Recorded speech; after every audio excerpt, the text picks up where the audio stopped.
बुरान, doctor अफसर बाबा Shaikh, Makarand save, Avinash Jadhav, मनस्कररावजी Patil, Venkat बेंद्रेजी, Panditrao Dhumal, Babanrao Bhosale, Prashant Patil, Shivanand Hegane, मीनाक्षीताई Shingne, Shivajirao काळे, शिवाजीराव देशमुख, अश्विनीताई कासनाळे, अजरबाई बागवान, शिवशंकर हळे, शफी हासमी, शाहूताई कांबळे, शकुंतलाताई शेवाळे, माझ्या अहमदपूर, चाकूर या परिसरातून आलेले सगळेच माझ्या माय माऊली, माझ्या भगिनी, आमच्या मुली, आमचे बांधव, राष्ट्रवादी काँग्रेस पक्षाचे जीवाभावाचे सगळे माझे सहकारी, उपस्थित पत्रकार मित्र, बंधू भगिनींनो आणि माझ्या तरुण मित्रांनो, आज ज्या प्रकारे मी मराठवाड्यामध्ये आम्ही सगळ्यांनी जनसन्मान यात्रेची सुरुवात आत्ता केलेली आहे. पहिला आम्ही नाशिकपासून सुरुवात केलेली होती आणि आल्यानंतर सुरुवातीपासून लातूरला एअरपोर्टवर स्वागत केल्यापासून इथपर्यंत येईपर्यंत ज्या उत्साहाने आपण सगळ्यांनी आम्हा लोकांचं स्वागत केलं, प्रतिसाद दिला, भरभरून प्रेम दिलं, तुमचा जो जोश होता, तुमचा जो उत्साह होता, तो बघून आणखीन जोमाने आपण राज्याच्या सर्वांगीण विकासाच्या करता काम केलं पाहिजे अशा प्रकारची मनोमन भावना आमच्या मनामध्ये आणखीन वाढीला लागली.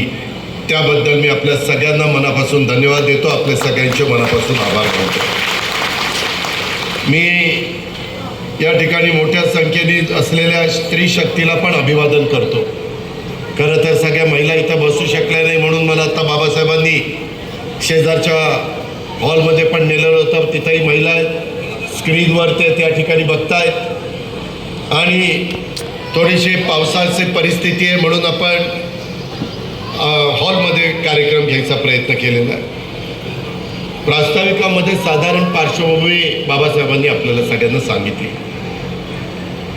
जनसन्मान यात्रा का सुरू केली याबद्दलचा पण प्रश्न माझ्या लातूरकरांना, माझ्या मराठवाड्यातल्या जनतेला, माझ्या अहमदपूर चाकूरच्या जनतेला असेल.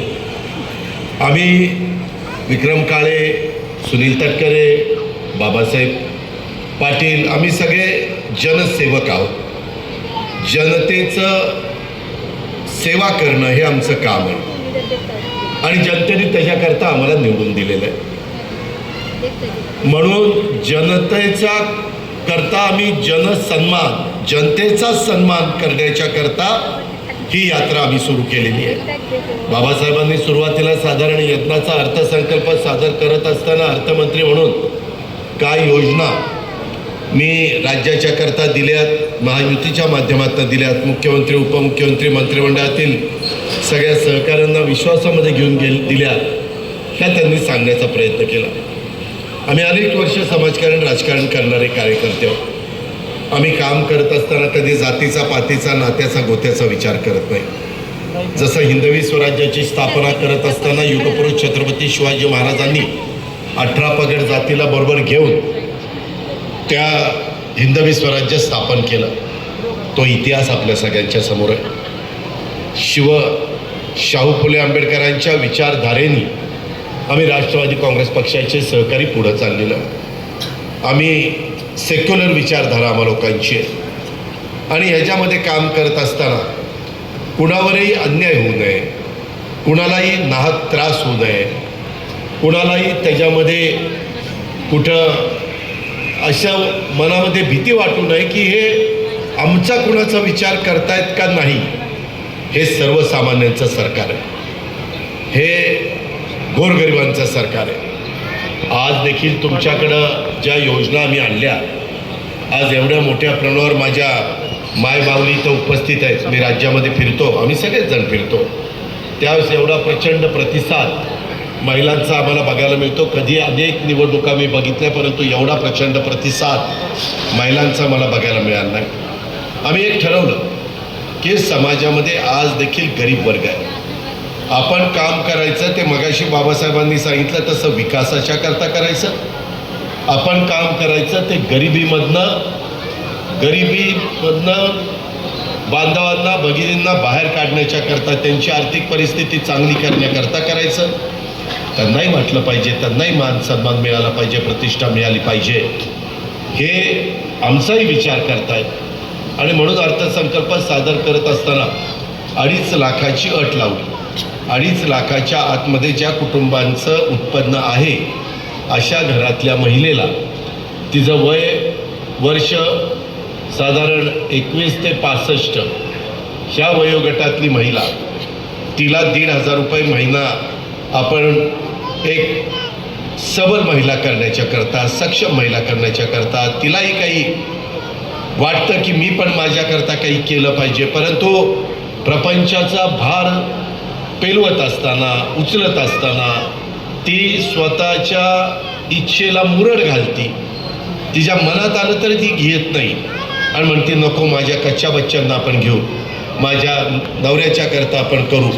आणि त्याच्यामुळं आज माझ्या ग्रामीण भागामध्ये, आज माझ्या झोपडपट्टीमध्ये राहणाऱ्या, आज माझ्या गरिबीमध्ये त्या ठिकाणी जीवन जगणाऱ्या महिलांना तो मान मिळत नाही, तो अधिकार मिळत नाही. आणि म्हणून आम्ही ठरवलं की किती महिला निघतील, आमचा अंदाज आहे 2.5 कोटी महिला निघतील. आणि त्यांना किती पैसे द्यायचे? महिन्याला 1,500 म्हणजे वर्षाला 18,000. म्हणजे पुढं 5 वर्ष आम्ही योजना चालू ठेवणार आहे, त्याच्यामध्ये जवळपास 18,95,000 5 वर्षामध्ये महिलांना मिळणार आहे. हे तुमचं आमची मुदत संपल्यानंतर ज्यावेळेस विधानसभेच्या निवडणुका येणार आहेत त्यावेळेस आमची हीच विनंती आहे की आम्ही एवढ्या चांगल्या योजना आणल्या, त्याच्याकरता तुम्ही पण आम्हाला आशीर्वाद दिला पाहिजे. ह्या योजना विरोधक बंद करायला निघालेले, आमच्याबद्दल टीका टिप्पणी करतात, आमची निंदा नालस्ती करतात. मध्ये कोर्टामध्ये जाऊन देखील ही योजना बंद करण्याचा प्रयत्न केला, कोर्टाने सांगितलं नाही, तो सरकारचा अधिकार आहे. आणि सरकारने जुलै ऑगस्टचे 3,000 रुपये तुमच्या DBT अकाउंटला, मध्यस्थी नाही, डायरेक्ट तुमच्या अकाउंटला. आत्ता पण माझी एक मायमाऊली मला भेटायला आली होती, म्हणली दादा माझं शाळा 3ऱ्या क्रमांकावर आलेली आहे, त्याच्यामध्ये पण आम्हाला डायरेक्ट DBTवर पैसे आलेले आहेत, आमचा मान सन्मान झाला नाही. 5 तारखेला आमचा शिक्षक दिन आहे, त्यावेळेस कसा मार्ग काढता येईल तो मी त्या ठिकाणी प्रयत्न करेन. परंतु सांगायचं तात्पर्य की भ्रष्टाचार रोखण्याच्या करता हे जे काही बगलबच्चे आहेत त्याच्यातनं स्वतःची पोळी भाजून घेतात, अशांना बाजूला करण्याकरता आम्ही जो लाभ देतोय, आम्ही तुम्हाला लाभ देणार आहे, त्याच्यातनं तुम्हाला बळ मिळणार आहे. तो लाभ हा आम्ही तुमच्या बँकेच्या खात्याच्या अकाउंटला टाकतोय, मध्यस्थ कुणी नाही.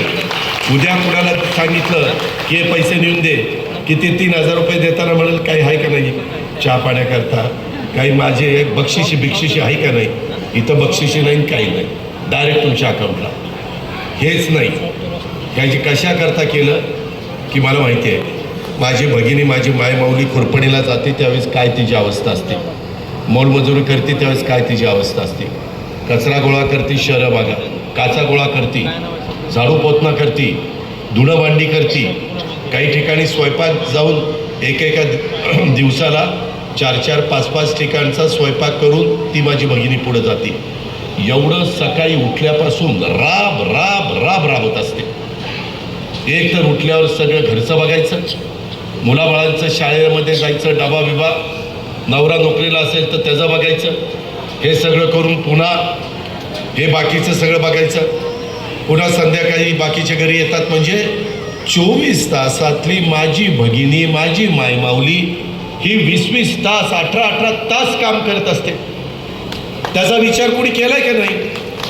आणि म्हणून आमच्या मनात आलं की नाही, त्यांनाही जगण्याचा अधिकार आहे, ह्यांनाही यांच्या आईवडिलांनी त्या ठिकाणी जन्म दिलेला आहे, त्यांना मान सन्मान मिळाला पाहिजे. आता तुम्हाला त्या पैशातनं काही महिला भेटतात की दादा माझी जी नड होती ती मी भागवण्याचा प्रयत्न केला.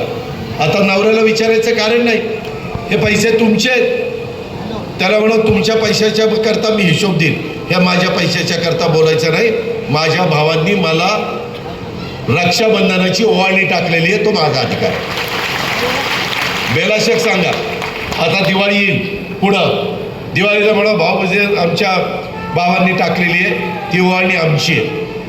ह्या पद्धतीनं आपण त्या ठिकाणी पुढं जावं, अशा प्रकारची माझी आपल्याला सगळ्यांना विनंती आहे, एवढ्यावरच नाही, हे सगळं करत असताना आम्हाला असंही वाटलं की आपल्या मुली, गरिबाच्या मुली शिकत नाही का, तर त्यांच्या आईवडिलांची ऐपत नसते. म्हणून गरिबांच्या मुलींना सर्व जाती धर्मात, मी मगाशी सांगायचं राहिलो, माय माऊलींनो, ही योजना आणली, ही कुठला जात डोळ्यासमोर ठेवून आणली नाही. गरीब महिला सगळ्या जाती धर्माची, ती मागासवर्गीय असू द्या, ती आदिवासी असू द्या, ती अल्पसंख्याक असू द्या, ती ओबीसी असू द्या, ती भटक्या समाजाची असू द्या, ती सर्वसाधारण समाजाची असू द्या, कुठल्याही भगिनीला त्याच्यामध्ये भेदभाव केलेला नाही आहे. त्याच पद्धतीनं आमच्या गरीब घराण्यामध्ये आलेल्या मुलींना, त्यांनाही शिकण्याचा अधिकार आहे ना. माझे आईवडील गरीब आहेत म्हणून मला ॲडमिशन घेता येत नाही, ही भावना त्यांच्या मनामध्ये येता कामा नये. आणि त्याच्यामुळंच आम्ही तिला कॉलेजचं शिक्षण देण्यात असताना 50% फी देत होतो, आता 100% द्यायचं ठरवलं. का ठरवलं की काही केसेस अशा आल्यात मायमाऊलींनो की ती मुलगी घरी गेल्यानंतर ती म्हणल्या आईवडिलांना की 50% सरकार देतं, आता 50% तुम्ही द्या, मी माझं पुढचं कॉलेजचं शिक्षण, डॉक्टर असेल, इंजिनियर असेल, CA असेल, MPSC असेल, UPSC असेल, IS असेल, IPS असेल, जे काही तिला करायचं, पायलट असेल ते ती करेल. पण ते 50% पण पैसे आईवडिलांकडे द्यायला नाही. आणि त्याच्यात काही केसेस आमच्याकडे अशा आल्यात की त्या मुलींनी आत्महत्या केली की माझ्याकडं राहिलेले 50% भरायला नाही, मी कशा करता जगू. अरे इथं प्रत्येकाला जगण्याचा अधिकार आहे. आणि म्हणून राहिलेले पण 50% देण्याचा निर्णय घेतला. आणि अशा पद्धतीनं गोरगरिबांच्या मुलींच्या करता कॉलेजची कवाडं उघडून टाकली, हा पण निर्णय आपण घेतला. बऱ्याचदा मगाशी सांगितलं बाबासाहेबांनी तसं 52 लाख कुटुंबियांना गॅस सिलेंडर वर्षातनं 3, ते पैसे गॅस सिलेंडर देणार नाही, त्या गॅस सिलेंडरची किंमत जेवढी आहे त्याला गुणिले 3 तेवढे पैसे त्या महिलांच्या अकाउंटला. आता इथं माझ्या फेट्या घालून रुबाबदार माझ्या मायमाऊली बहिणी मुली बसल्या, किती जणांच्या घरी गॅस सिलेंडर आहेत त्यांनी हातवर करा. शेगड्या बऱ्याच जणांच्याकडे, परंतु त्या शेगड्या नाही, गॅस सिलेंडर महाग जरा झाला आहे म्हणून त्याच्यामध्ये आमची फुलाच्या पाकळीची मदत, हे कुणी करत नव्हतं, हे तुमचं सरकार आहे. आम्ही मगाशी बाबासाहेबांनी त्यांच्या मतदारसंघामध्ये जवळपास 2,500 कोटीची कामं गेल्या 5 वर्षामध्ये आम्ही मंजूर करून दिली. हे काही येण्यागाबाळ्याचं काम नाही. आजपर्यंत एवढा निधी या अहमदपूर आणि चाकूर मतदारसंघात कधी आला नव्हता. परंतु बाबासाहेब मागे लागायचे, दादा हे मला मंजूर करून पाहिजे, दादा इथं बॅरेजेसचं मला करून पाहिजे, इथं लाईनिंग करून पाहिजे, इथं मला त्या ठिकाणी लिफ्ट करून पाहिजे, इथं पिण्याच्या पाण्याच्या योजना करून पाहिजे, रस्ते करून पाहिजे, माझ्या इथं इमारती चांगल्या करून पाहिजे. अनेक प्रकारच्या मागण्या हे बाबासाहेब त्या ठिकाणी करायचे. आणि तो त्यांचा हक्क होता, तो त्यांचा अधिकार होता.